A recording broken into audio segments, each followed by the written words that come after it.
Modern humans have existed for roughly 300,000 years.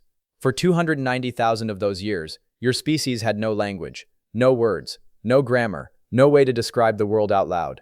And in that 290,000-year silence, your ancestors became you. They planned, they invented, they buried their dead with flowers. So how does a mind work when it has nothing to think with? Let's start with what we know, because what we know is already stranger than you'd expect. In 2016, a team of archaeologists working in a cave on the southern coast of South Africa made a discovery that quietly rewrote a piece of human history. They found a piece of red ochre, about 100,000 years old, and on it, scratched with a sharp stone, was a pattern, a deliberate crosshatch. The same crosshatch that has been found on dozens of other artifacts across Africa, some as old as 75,000 years. Here's the strange part. This wasn't decoration. There was no representational art anywhere near it. No animals, no humans, no scenery, just a symbol. And nobody knows what it meant. Most archaeologists will tell you it probably didn't mean anything, that the people who made it were just doing what primates do. Drawing patterns for the same reason a crow slides down a snowy roof. Instinct, play, accident. But some researchers aren't so sure, because the pattern is too consistent, too repeated, too much like a word. And if it was a word, or even a proto-word, then it was the first time in human history that a mind reached outside the body and left a record of something it could not say out loud. And the moment that happened, everything changed. But to understand why this matters, you have to understand what came before it. And what came before it is almost impossible to imagine. Because here's the thing about language. It's not the same as communication. Most people assume they're the same thing, that having words is what lets us communicate. But that's not quite right. And the real answer is far more unsettling than you'd expect. Animals communicate, a lot. Bees do it with dances. Whales do it with songs that travel across entire ocean basins. Chimpanzees have over 60 distinct vocalizations they use in the wild. Vervet monkeys have a specific alarm call for eagles and a completely different one for leopards. Communication is old, millions of years old. But language is something else entirely. Language is the ability to take a thought that exists inside one head and move it, intact, into another head. Not just the signal, the meaning. No other species on Earth can do this, not one.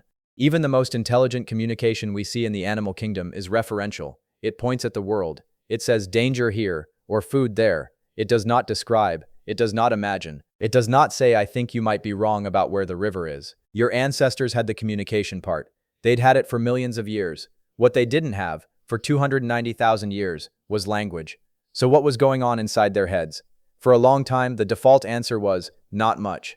This was the position of the behaviorist school of psychology that dominated the 20th century. If you can't speak it, the argument went, you can't think it. Thought is just quiet speech. No speech, no thought. Inner monologue is the only game in town. That view is now almost completely discredited. And the person most responsible for tearing it down was a Russian psychologist named L.S. Vygotsky. In the 1930s, Vygotsky proposed something that, at the time, sounded absurd. He said that language doesn't just express thought. Language creates thought. Without words, he argued, a child cannot even form the concept of yesterday, cannot plan, cannot pretend, cannot lie. He couldn't prove any of it. He died at 38. His work was suppressed by the Soviet Union for decades. But the core idea survived, and modern neuroscience has largely confirmed it. In 2001, a team at the University of Pennsylvania ran a series of experiments on a patient they called KF. KF had suffered a brain injury that destroyed his ability to form short-term verbal memories. He could remember faces. He could remember the layout of his house, but he could not remember a string of words longer than about 2 syllables. The researchers gave him a reasoning test, a simple logic puzzle. KF failed it, not because he couldn't reason, but because the test required him to hold words in his head long enough to manipulate them. Without inner speech, he couldn't perform the most basic abstract reasoning. This wasn't a man who had lost his intelligence. This was a man who had lost his tool. And the same thing happens in reverse. In the early 2000s, researchers studying deaf communities in Nicaragua made a discovery that shocked linguists. Children who had been raised without any exposure to language, spoken or signed, were inventing one from scratch. Not using gestures, not pointing at things, building grammar, with rules, with tense, with word order, a language, out of nothing. Because the human mind, when given a community of other minds to communicate with, will build the architecture of language on its own. It will build it the way a termite builds a mound. Not because it was taught how, because the structure is what emerges. Which raises a very uncomfortable question. If language is what creates the ability to think in the way we think, to plan, to imagine, to lie, to remember the past, to consider the future, then what was happening inside the heads of your ancestors for 290,000 years? The honest answer is, we don't fully know. But we can make some educated guesses. And the first one is the most unsettling. Your ancestors almost certainly had no inner monologue, no voice, no narration, no words running through their minds as they walked, hunted, slept, made tools, raised children.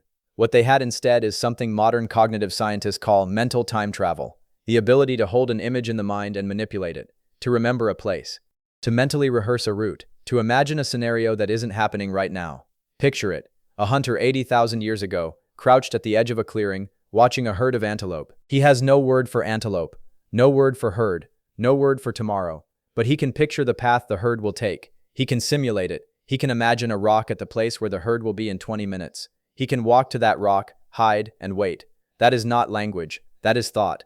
And it's not a lesser form of thought. It's a different kind of thought, richer in some ways, poorer in others. There is some evidence that in cultures today where people grow up with less verbal exposure, certain isolated oral communities, certain sign language communities, thought is organized more visually, more spatially, more like a movie than a sentence.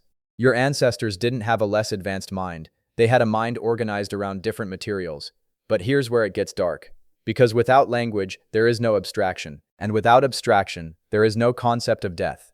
Not really. You can see a corpse. You can see the body stop moving. You can observe that the other animals stop coming back to the same place. But you cannot think I will die. Because to think I will die, you have to be able to imagine a future. And to imagine a future, you have to be able to hold an abstract symbol in your mind that refers to something that does not yet exist. Your ancestors almost certainly could not do that. They lived in an eternal present, a world that was only what it was, only when it was. And here's what's fascinating. Some researchers believe that this is why the archaeological record from that period is so strange, so sparse, so strangely repetitive. The same tool designs over and over for tens of thousands of years. Because the people who made those tools could not conceive of a better version. They could not think, what if I made this differently? The future was not a place they could visit in their minds. And then, somewhere around 50,000 to 70,000 years ago, something changed. We don't know what. We don't know why. The evidence is too thin. But in a window of just a few thousand years, a blink in evolutionary time, symbolic art appears. Burials with grave goods appear. Long-distance trade networks appear. Tools become suddenly, dramatically more complex. New tools appear every few generations instead of every few thousand years. Something had unlocked. And most linguists today believe that something was language, real language, the kind with grammar, the kind with displacement, the kind that lets you talk about things that are not here, that have not happened yet, that may never happen. And the moment that happened, the human mind was never the same. Because once you can say I will die, really say it, to another person, and have them understand, something breaks open inside you. You can plan, you can lie, you can promise, you can betray, you can make art about things that don't exist. You can build a religion, you can invent money, you can write a constitution, you can do something no other animal on earth can do. You can think about what is not. And the strange thing, the haunting thing, is this. Your ancestors lived for 290,000 years without this ability. They hunted, they loved, they grieved, they raised children who died, they buried their dead, they buried them with flowers, with tools, with red ochre on their faces. They did all of that in a silence so complete that we still cannot fully imagine what their inner lives were like. And then, in a few thousand years, everything changed. The light switch flipped, the voice started. And the world your species lived in became, irreversibly, a different kind of world. We are the only creatures on Earth who can think about what we just said, and the only creatures on Earth who can wonder what it was like before we could. We will never know what your ancestors' silence felt like, but we know it was real, and that it lasted 100 times longer than every word ever spoken in the history of our species.